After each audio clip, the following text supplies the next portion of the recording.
Hi, welcome to Board Game Express. Today we're going to strategy blitz Caverna. So now that you know how to play, let's talk about a couple of things that are going to help you perform a little better. So the probably the most important thing, I'm guessing all of you know, it's a worker placement game. You are going to need more workers. You start the game with two. That's pretty much as few as any popular game out there. You can have a maximum of five. You're going to need more workers. Probably anything less than four is simply not going to work. In fact, I pretty much tell people you should shoot for five all the time. And more importantly, you are going to want them as soon as possible. Even beating out your opponents by one turn means that's one additional turn. You're getting another person doing the work of the fields before they are. So that goes without saying. So you got to buy a dwelling. You're going to have to put together the the 3 stone and the 4 wood. You're going to have to, stick it somewhere in your cave, and then you're going to need to take that action spot to get a worker. You're going to want to be set up. In fact, some players are so aggressive about this, they will take first player right on turn 3 just to guarantee they're the first to be able to do that on turn 4. And a lot of other players, meanwhile, will use their first player advantage to block that space by building a dwelling and block the person from using that space. So that's something you're going to have to keep in mind. Now, another thing about workers, yes, you are going to want as many as you can, but then there's also going to be this question of warrior or peace, to warrior or not to warrior.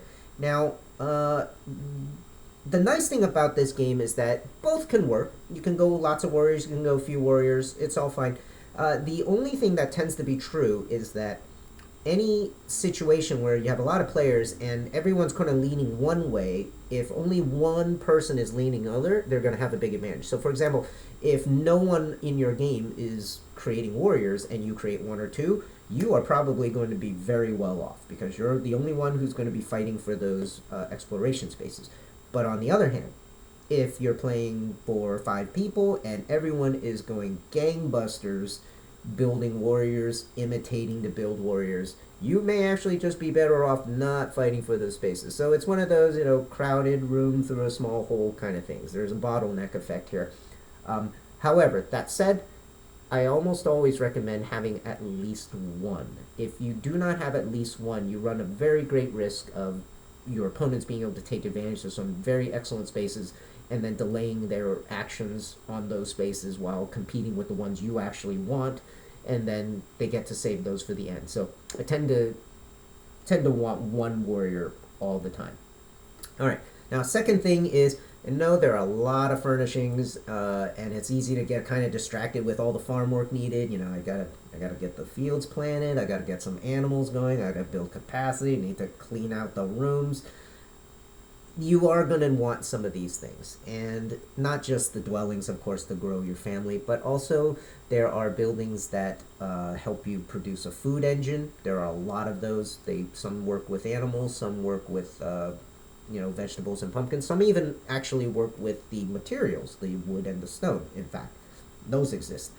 Couple of examples I want to point out. I'm not saying that these are the only good buildings in the game by any means, but these are examples for what you need to consider as you're playing the game.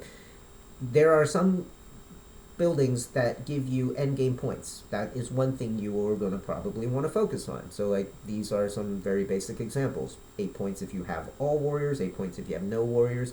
Not necessarily saying these are the ones you want, but these are examples of, hey, there are things that I'm going to need to do to generate points.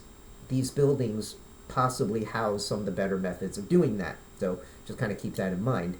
Another example of, honestly, just sort of generically good buildings, these two in the special row, so the guests in the office room. These are ways that you can just sort of get more out of your action. So you can either double up on some of the key either or spaces, or you can simply get money over and over again by overhanging your build territory. These are both very strong. But no matter what it is, I just kind of want to, the advice here is do not forget that these are there and these are very effective, and just like everything else in an engine building game, the earlier you get them, the better off you are. All right. The last and final thing I'll sort of point out, and I kind of hinted at this during the teach video, is the flexibility afforded rubies. Now, yes, rubies are valuable, just like any other resource, but the key to these things is really the timing. So what will happen in a typical worker placement game is that if you are with experienced and competitive players, they are going to be able to watch, you're going to keep an eye on each other. Oh, does that person have two adjoining tunnels so that they are going to take the, ore mine creation space? Does that person have a lot of fields, and would they fight for the sow action space with me in the near future? Do I need to take that sooner rather than later? Well, these rubies are a very good way of saying, well, you know what, I am not set up to take that action right now, but haha, I spend one to do something, now all of a sudden, magically, I'm in a great position to sow my fields. And all of a sudden, it looks like they weren't ready, but they are. So rubies are incredibly useful, they are incredibly versatile, and it is just one of those things where I have seen a lot of players take rubies just thinking, oh, I took an action space, 3 rubies, 3 points, great. And I've just kind of watched them never use them. They just sit there. Don't let that happen. Like, use them. They are very effective. All right, so those are some useful tips for Caverna, and good luck out there.